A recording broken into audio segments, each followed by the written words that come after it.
I'm super excited to be moderating this panel on privacy and disclosure. We've got some fabulous panelists from the Stanford Daily, the Miami Herald, and the Washington Square News. So I'm just going to invite up my panelists. Come on up, guys.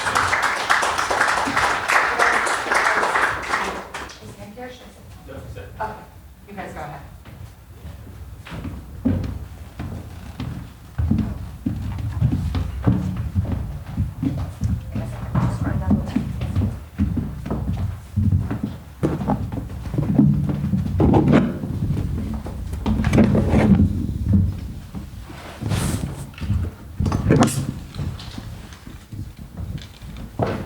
Hello. Okay, I hear this one for sure.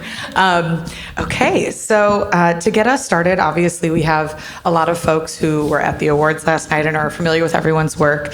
But before we dive into questions, give everyone a very brief little refresher on what it is that won you your award last night and the work that you did, and then we'll get into specific questions. We can start with you, Krish. Okay. So I'm from the Washington Square News, the independent student newspaper at NYU. And last year, over spring break, there was a data breach where a hacker defaced NYU's website and posted leaked files that anyone could access, as well as charts. The hacker was claiming that NYU used racial demographics in part as a way to admit students, which was illegal after the 2023 Supreme Court ban on affirmative action. And when these files were on the website, the first ethical decision we had to do was whether to download them or not. But since they were up for a long time and they were all on social media platforms, we decided to download the data. And when I looked into the data, I only first checked myself, and I saw that in the data there was everything from like my citizenship status to like my high school counselor to my GPA. And the data breach actually, according to like a cybersecurity expert that we talked to later, was like the most easily accessible data breach that he's ever encountered. And so afterwards, when NYU said the data and the graphs included were inaccurate and misleading, we developed code and worked with lots of different affected victims and made sure that we checked the claim of the university, and we found out that the university was misleading its students, and we also found out the university failed to adequately inform 98% of the people involved, who were alumni and unenrolled applicants. Fabulous. Anna? Yeah, so I'm Anna. I'm from the Stanford Daily. And then my piece was essentially following a student through her experience in a Title IX case. And she was a sexual assault survivor, had filed her case with Title IX, and they had told her that it was expected to take around 3 to 4 months to complete. And the whole process from filing the report to the resolution took a total of 2 years, actually. And then a couple months into the process, she was frustrated with the lack of progress and filed a police report with the local police department. And they actually ended up filing criminal charges against the perpetrator with less witnesses and in less time than the university took, which was pretty shocking. And then throughout the whole process, there were several challenges that she faced, such as having to represent herself in a lot of in the hearing, and in a lot of the rebuttal statements, she had to write her own. So she ended up writing over 80 pages of documentation just alone. And then some other things she faced was like the hearing being pushed back so often that she couldn't study abroad. She had to, if she was enrolled in classes with the perpetrator, she felt uncomfortable taking them. So she had to take classes over Zoom, or if like attendance was mandatory, she just couldn't take those classes. And then there were also just like many other challenges that I talk about in the piece. Anna and Claire? Hi, everyone. I'm Claire from the Miami Herald. Anna and I and our team reported on Alligator Alcatraz this past year, which was a ICE detention facility run by the state of Florida that was constructed in 8 days. And in those early moments, they weren't releasing any information about who was there. It was unclear what was happening. And there was just this void of information, so people were just terrified. We were getting calls from people thinking that somebody had died. In reality, someone went to the hospital and was returned. But people inside had no idea what was going on. People outside didn't know where their family members were. And this ICE government locator that shows people where their loved ones, their clients are located wasn't working for Alligator Alcatraz because it was run by the state. And so in the early days of its construction, we obtained a list of 700 names and had to decide how to publish it, given that we had sensitive information similar to the other panelists of, personal identification, and had to decide the risks of publishing that when we couldn't ask these people if they wanted us to publish this, versus the public service that we could do by exposing what was happening and also letting family members and lawyers know where their loved ones and clients were. So we decided to publish the list of names but not include the personal information. So we published a list of 747 names that's searchable for people to go find where their people were. And we also did follow-up reporting that showed that a 15-year-old was accidentally sent to the site for 3 days. We also did a report on the data we got that showed while the government was saying these are deranged psychopaths, these are the worst of the worst, actually that was not the case, and 250 at least of them had only immigration violations. Some of them had pending charges, some of them had criminal convictions outside of the 250, but even then that could be a traffic violation, that could be driving without a license. And the government was saying these are deranged psychopaths. So we published something showing that was not true for all of these people. Great. So for this next question, we can start with you guys, Anna and Claire, go back down the line. But I would love for everyone to talk a little bit about the specific concerns that they had about, obviously, privacy with all of these sources. I think something that comes up in all three of the stories and the reporting is, in a lot of ways, dealing with vulnerable populations and people who didn't ask to have their information revealed, or the fact that there was a breach, and if their information was revealed, they could be put in danger or anything like that. So talk a little bit about the concerns when reporting this out, but also I would love to hear about the specific steps that you took to protect people's privacy. And that can be obviously what ended up in the final draft, but also what you did during the reporting process that maybe never even made it, but you thought were important steps to take. Hi. So when we first obtained the list of names, it really contained a lot of personal information. It was not just their names, it was their nationalities, birthdays, including some of identifying information that only the government would really have. And so we spent a lot of time discussing, when we put this out for people to be able to search for individuals in this detention facility, what exactly is fair to put out in the public domain. And we ended up deciding that it was the best way to do it would be just to include their full names without really any other identifying information, in large part because there were just several considerations, but a lot of these individuals were asylum seekers, so they might have been fleeing dangerous situations back at home, but also, a lot of these people were undocumented, and maybe, they could have been targeted even harder for deportation as well, even though they were already in this facility, right, being targeted for that, to just kind of put them in more of a vulnerable position, as well as, if they did have an asylum case that was valid and they would eventually be released back into the public to let their case go on, could this tarnish their reputation as well by having kind of when you Google someone, that they're just exposed as potentially a criminal and the worst of the worst. So then we kind of weighed all that, and we decided to just put the full names out there, and we did include a call out information for people who to give them the option to reach back out to us. And one of the way that we helped people verify, specifically attorneys, a lot of the cases, was they would call us, and because we had more information behind the scenes that we were not putting out publicly, we were not just sharing information, but they would, I would ask them, for example, can you give us all the information of your client, and then I can confirm or deny whether they're in our list. And that way we kind of kept it private without having to, disclose the information to just unnecessarily people who might, it ends up in the wrong hands. So that's kind of like how we balanced the action of the list. But there were so many considerations as to how to name the individuals when family members did come forward. There were people that we did use their full names because they wanted them out there. Others who we did not, we just used their first names because they were very vulnerable in terms of being targeted for deportation. So it was just like a constant discussion as to what to do with each individual as we came across them.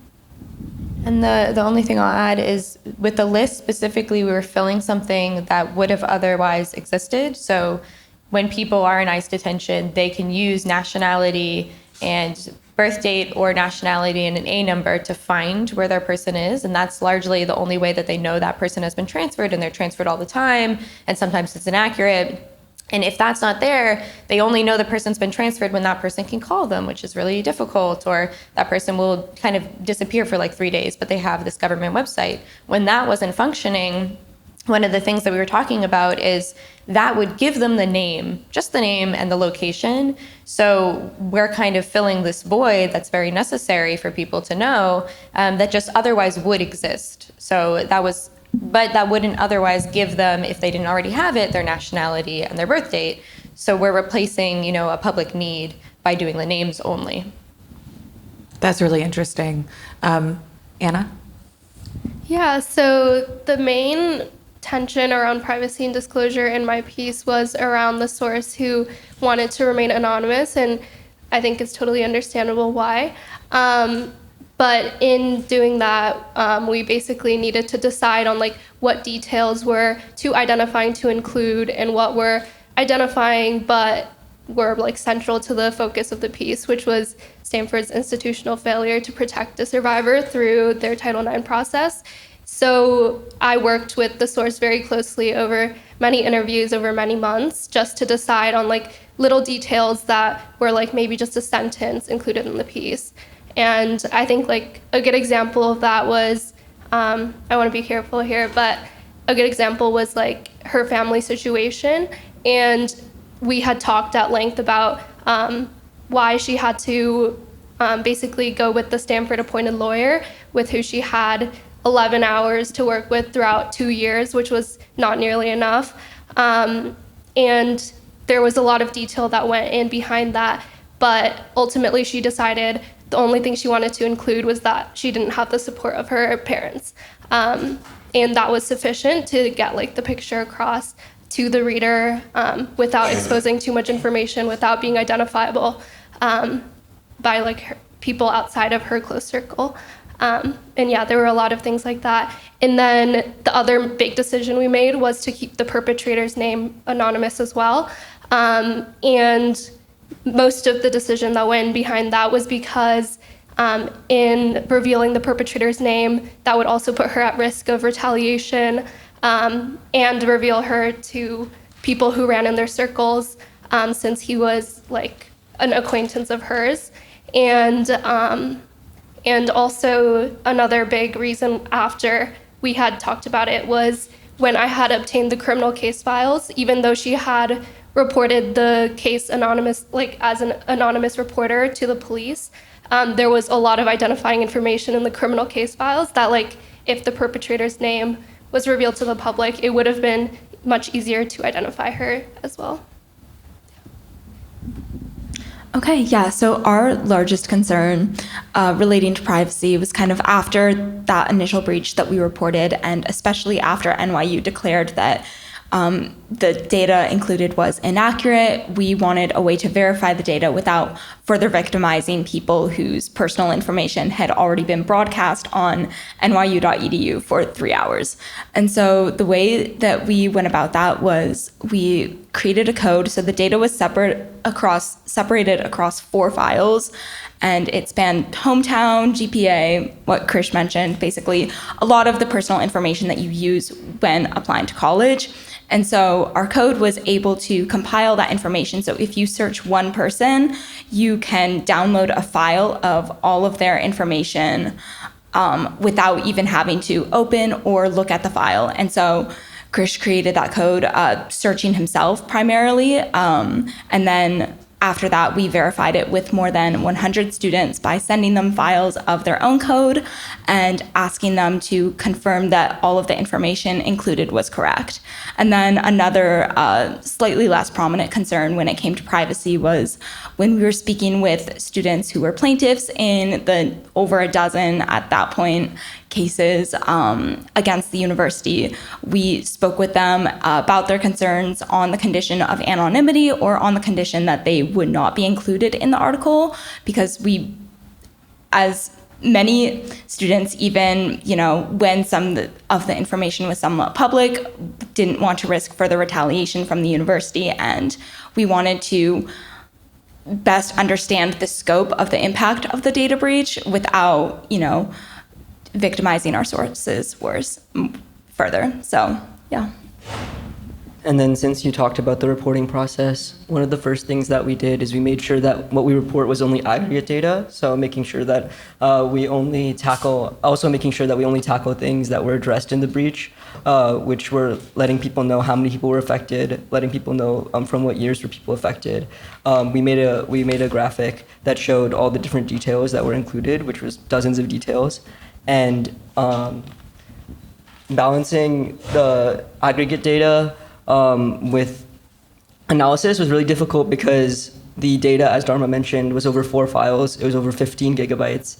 The files were not easy to read. The tables were really messy.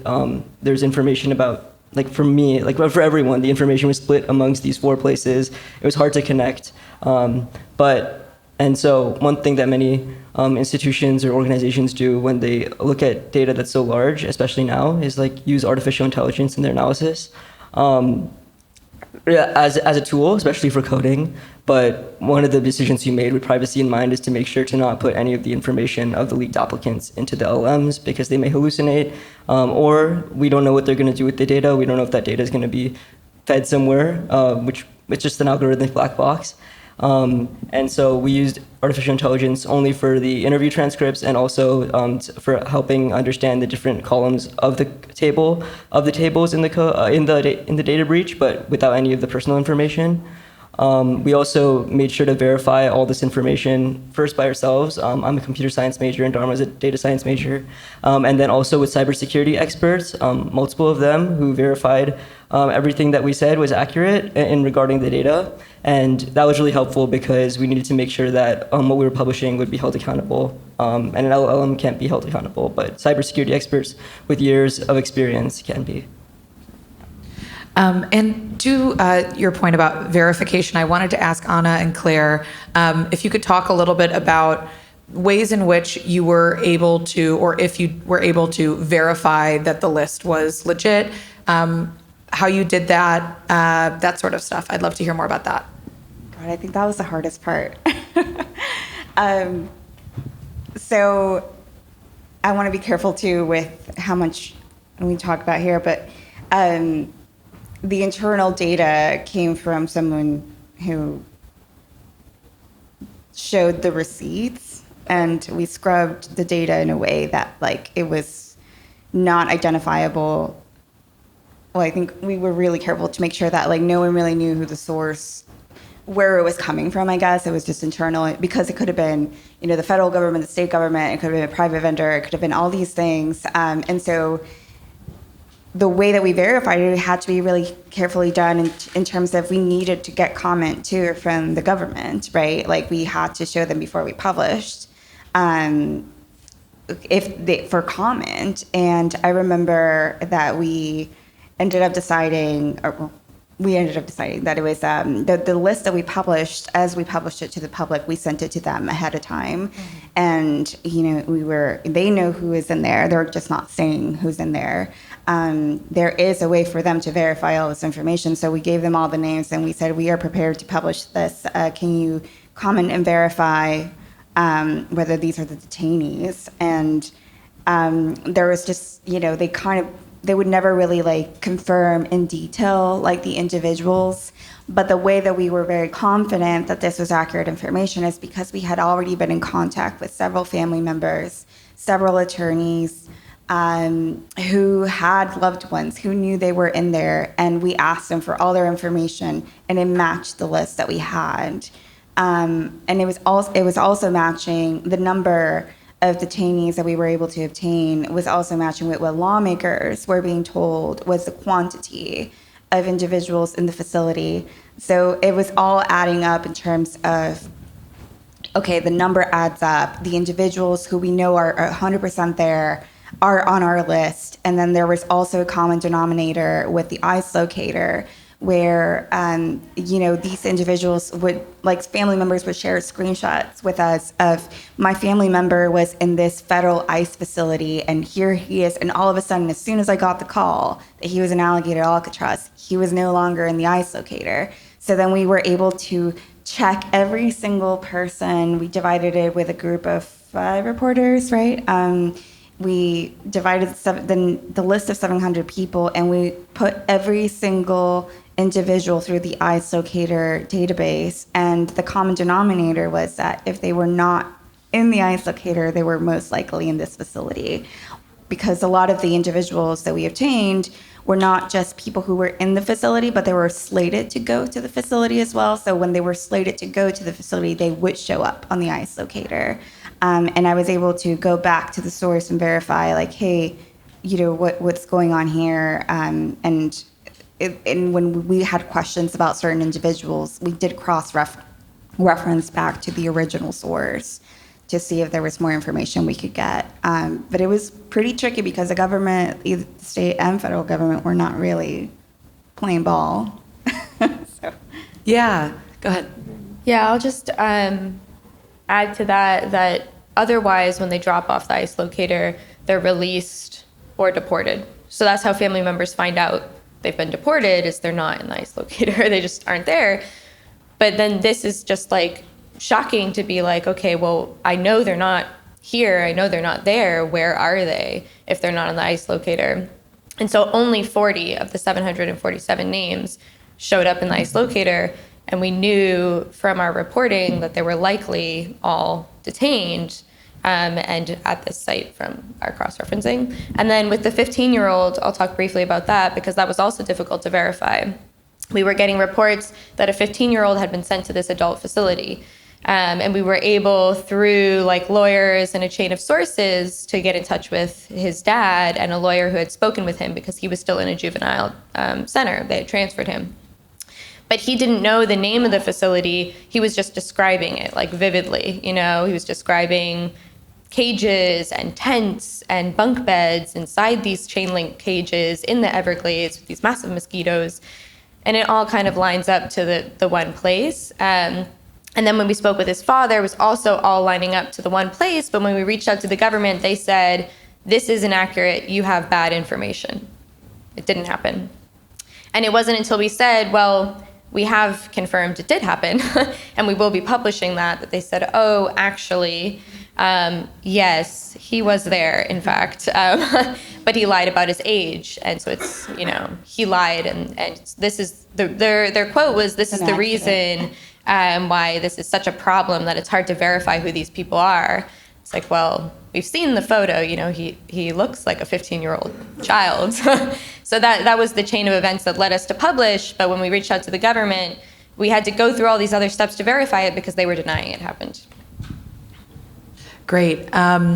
Something that I have come across in my own reporting and my own work with anonymous sources, and also, sometimes working with sources who don't want to be anonymous, but I make the choice that anonymity would be a better choice for them is legal concerns. Obviously, like this is the Collier Awards for ethics in journalism, but a lot of this is wrapped up in legal concerns. So I'm wondering if everyone could kind of talk about the kind of legal decisions and considerations you made. I'm thinking for you guys working with leaked data. I'm thinking Anna with maybe avoiding a defamation suit from the perpetrator, and I'm thinking with you guys,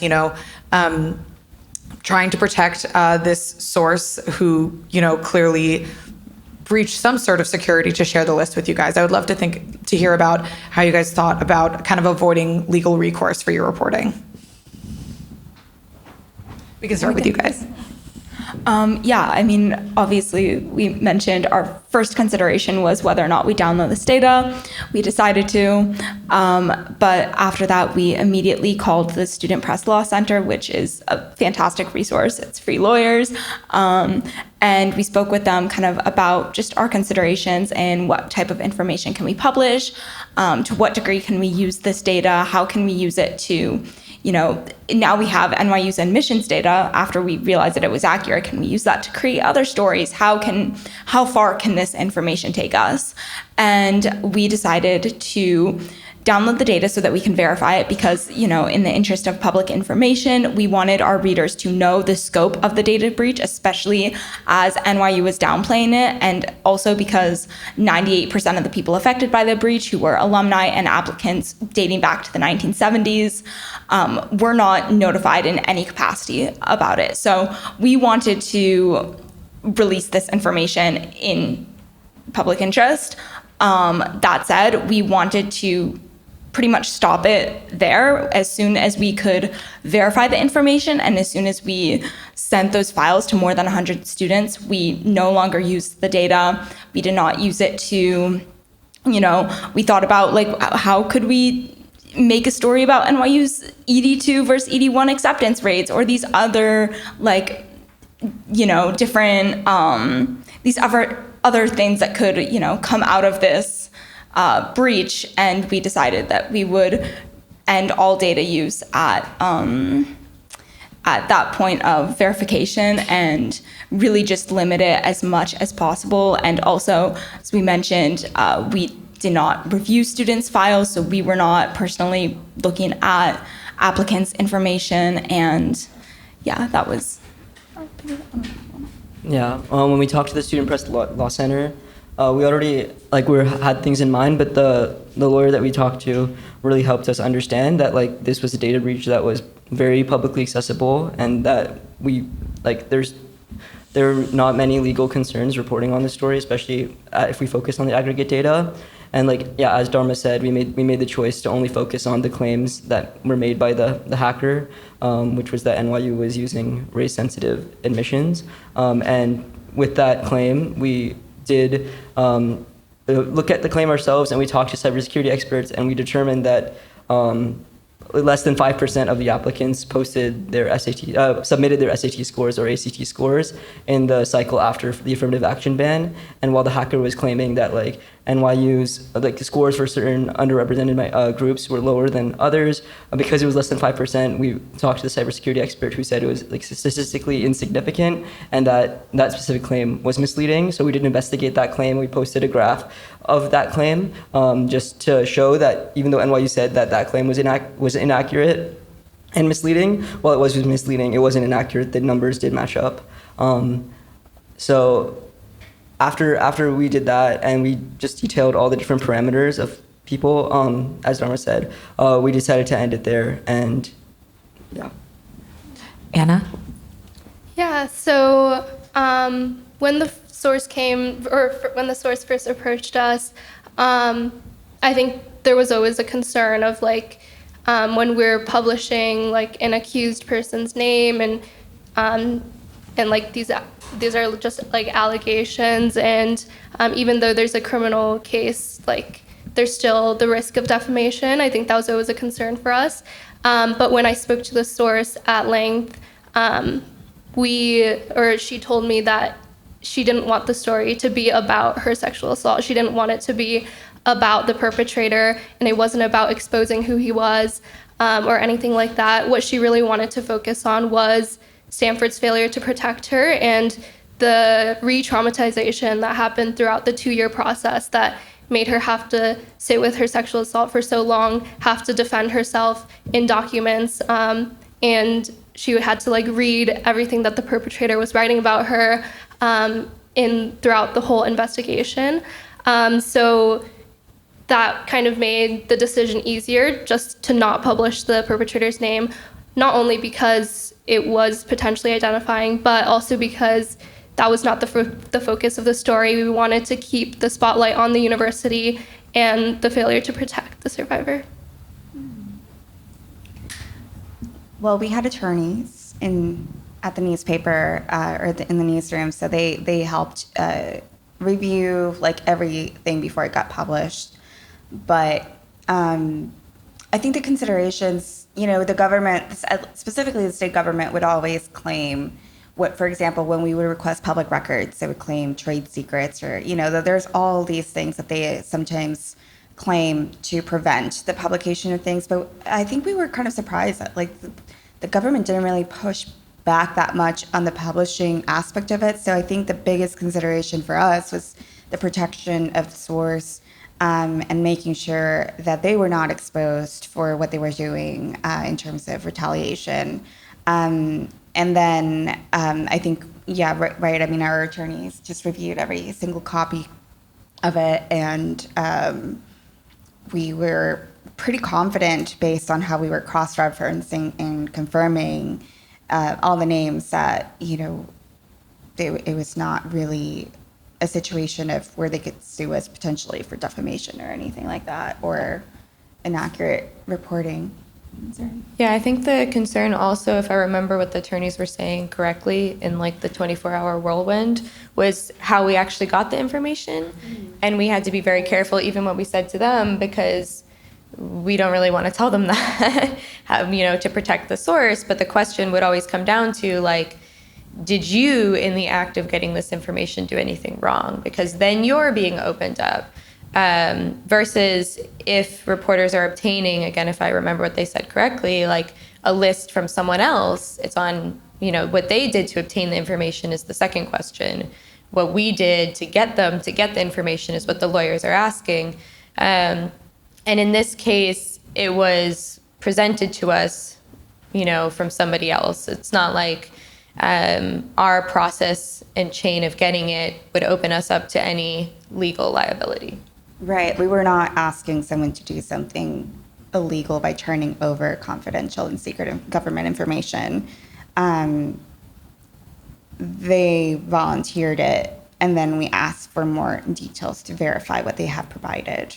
And so that kind of addressed the question of how did we legally obtain the information. And yeah, to what they were saying too, like in broader terms, we're not hacking the government was the concern, and we did not. So. Right. That's really important. This will be my last question before I open it up to audience questions. So everyone start thinking about the sorts of questions you're going to want to ask these wonderful reporters. But we'll start with you, Anna, and then we can go to Anna and Claire, and end with you, Krish and Dharma. But what are some of the big things that you learned when reporting out these stories? And additionally, are there any decisions that you made, critical decisions you made for these stories that maybe you wouldn't make again? Maybe you do something differently next time. Yeah, so I think the main thing I learned was like how to work with sources, and especially like such a sensitive source as a sexual assault survivor.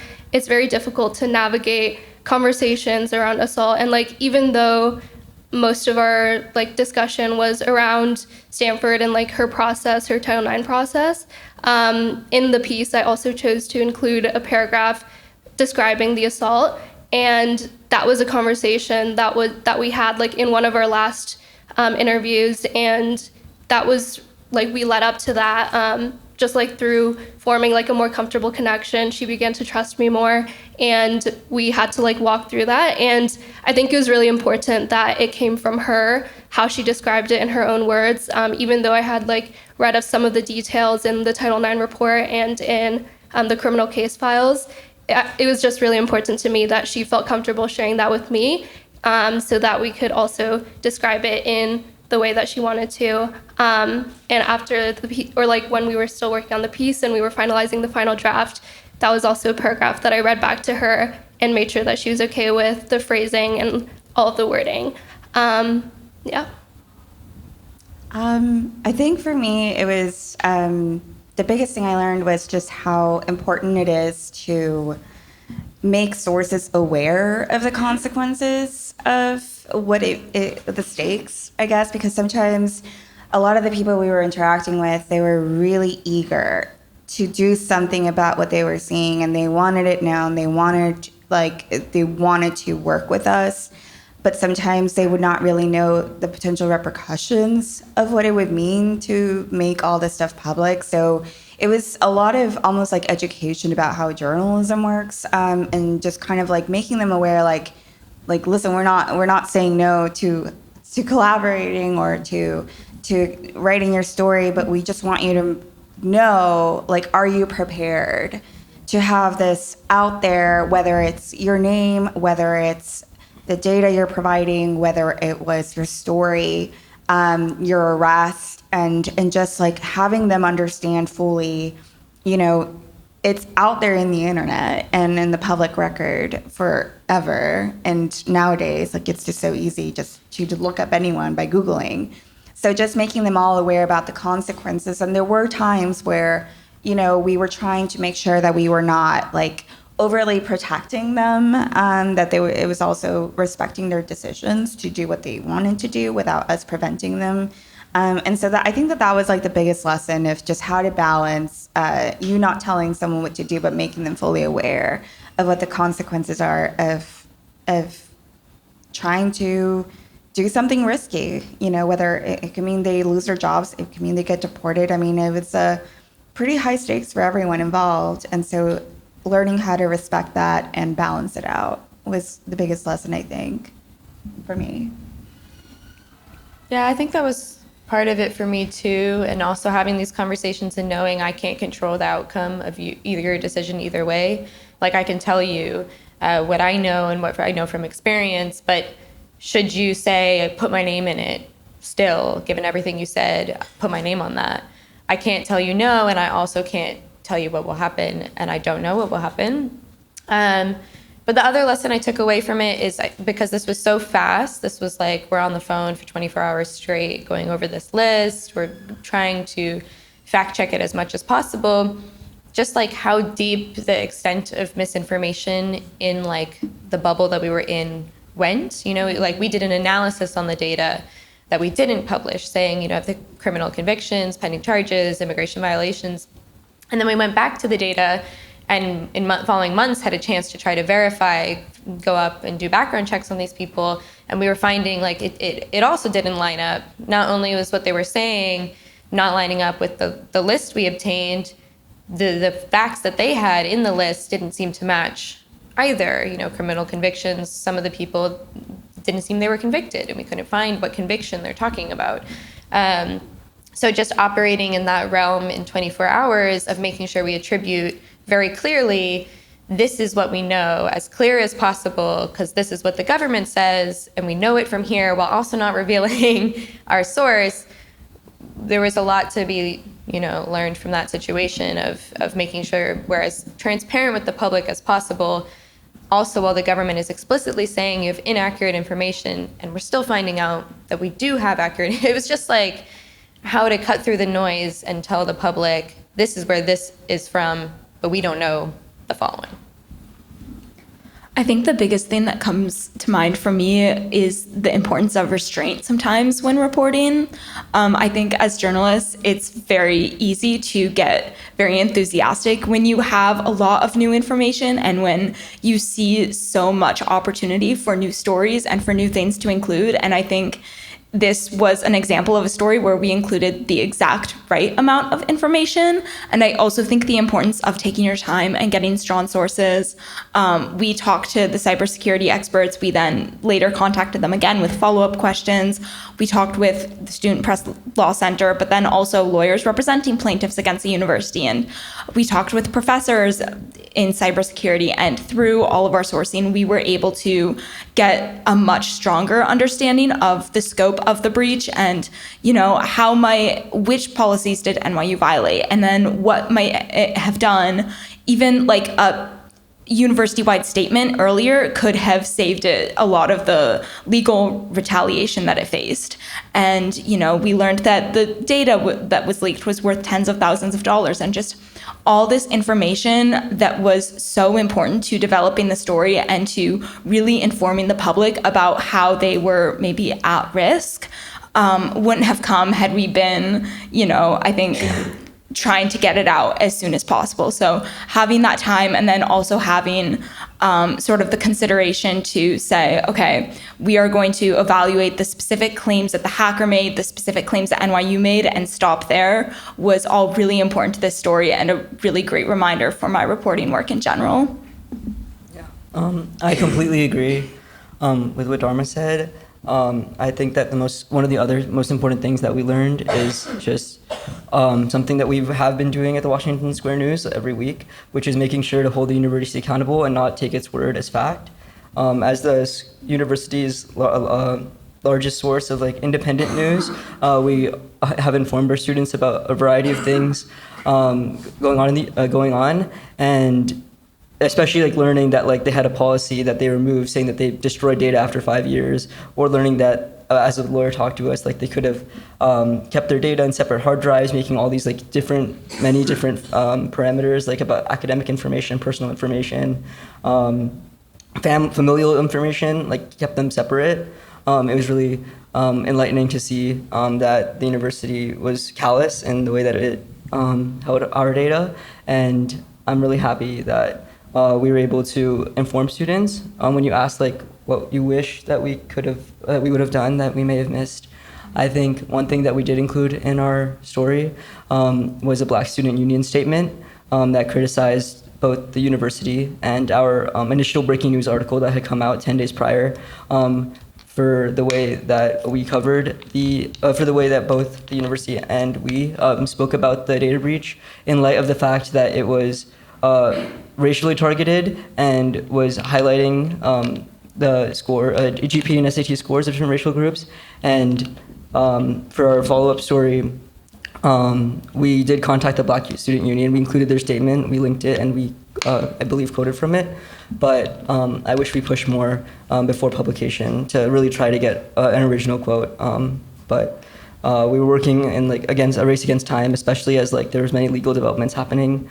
So we published a story including their statement, and I think that it did pay off publishing it at that time, because we were cited in several lawsuits because we were the only publication to thoroughly report on this.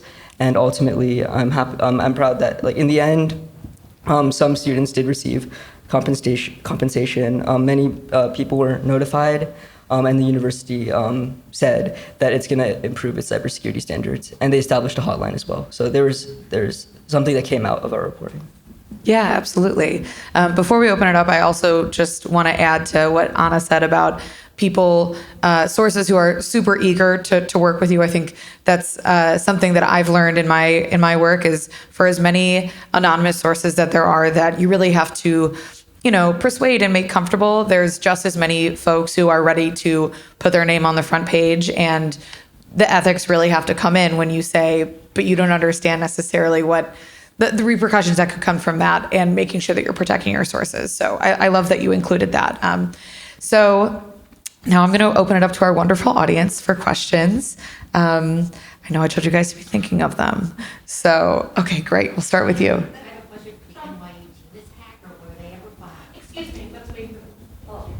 Hi, I have a question for the first new NYU team. Was the hacker ever found and convicted?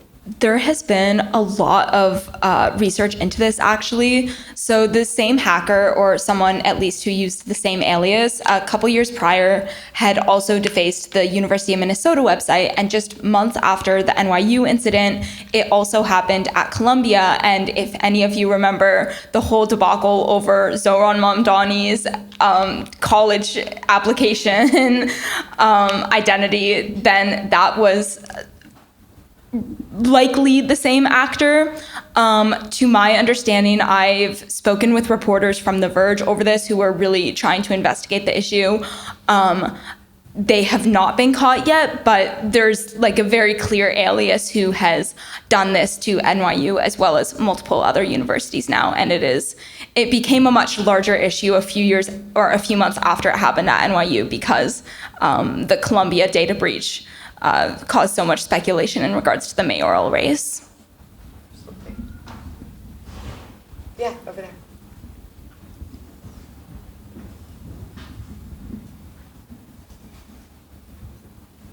Hi, thank you so much for this talk. I wanted to ask a question mainly to the student journalists here, which is you reported on very high stakes, high profile stories against your own university, the university that you are studying in, and that hosts your publication. So how do you deal with this? Weren't you scared that there might be repercussions, especially because we've seen universities be more aggressive with their student publication?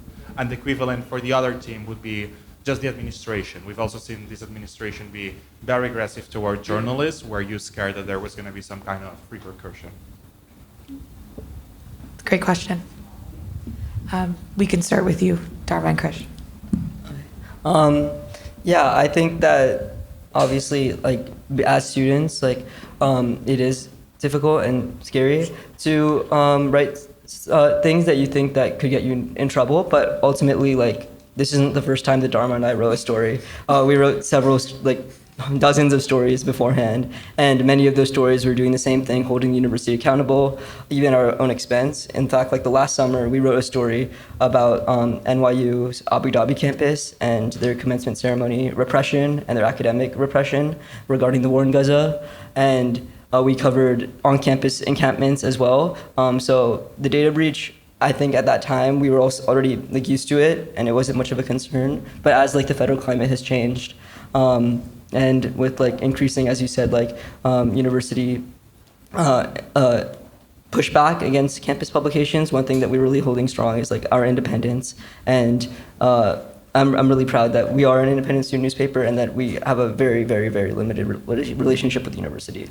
Yeah, I'll just add on to that super quickly. I get calls from the university spokespeople probably every single day telling me to not publish a story, telling me there's nothing there, that's not a story, I just don't see why you guys need to publish it, there's no news, I don't get what's happening. And we have never once listened to those calls. So, you know, at this point, this kind of work is really what we pride ourselves on, and that type of pushback, and even like NYU's effort in this instance to really downplay the incident and to call it inaccurate and misleading, that just, I think, drives us more. Yeah, I think with the relationship between the Stanford Daily and Stanford University, we have coexisted for a long time, I believe over 250 years, and I think over that time we've built up a very understanding relationship. I'm very grateful that like whenever we email the university spokespeople, they just answer our questions, or maybe not answer the questions directly, but give a statement. They never tell us like not to publish something, at least in whenever or for the length of time I've been at Stanford.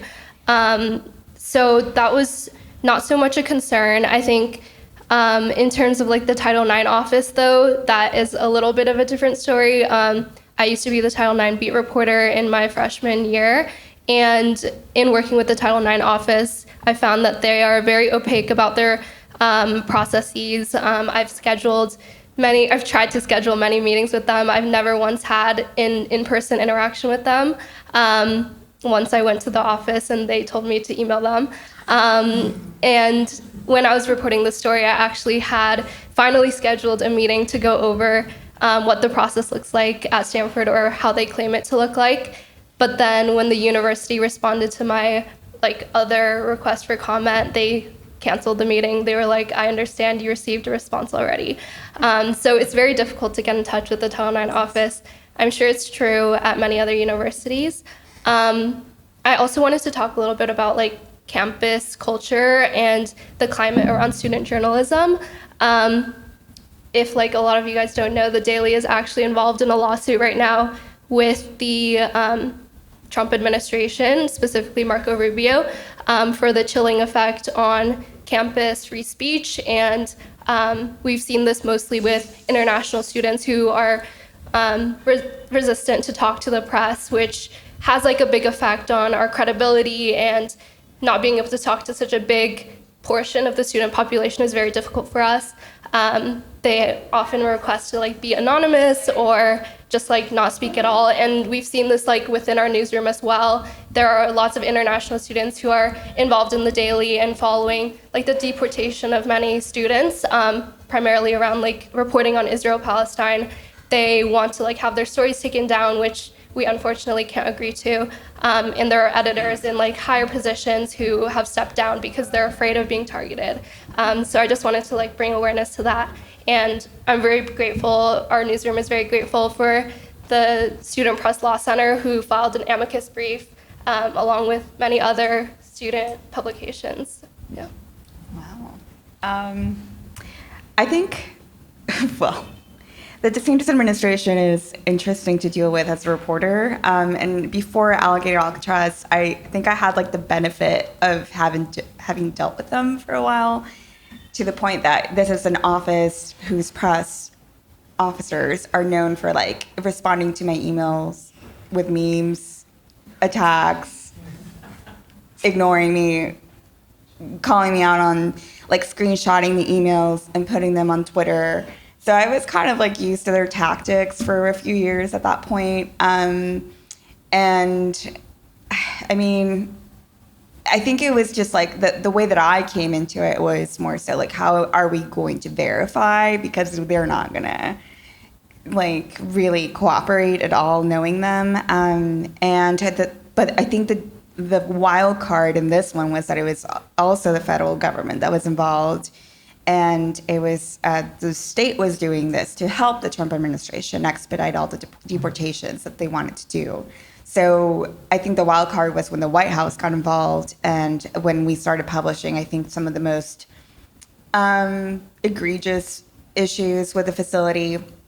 There was a few times where our editor, David Smiley, got an email from the White House, and that was interesting to deal with, and just how they were, accusing us of like inaccuracies, but then like the reporting would show otherwise, and then they would sometimes just admit and comment on it.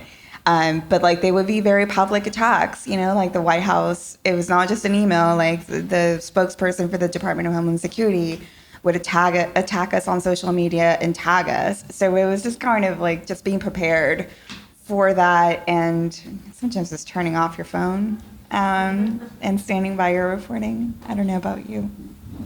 Yeah, I think Anna dealt with this a lot. I was recent to Florida. I was new to Florida. But I would say I don't think that we can do our jobs if we let the intimidation become a factor.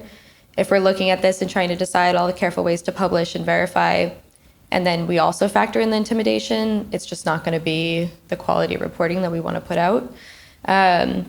And also, I think it puts into perspective for us reporting on such sensitive populations that the fear our sources have and the risk is far greater to them than to us. We do have lawyers at the Miami Herald. We do have people backing us. We're talking with people who are completely at the whim of others being incarcerated mostly. I mean, they're not fully, but they're detained. And they don't have, at the time, a way out.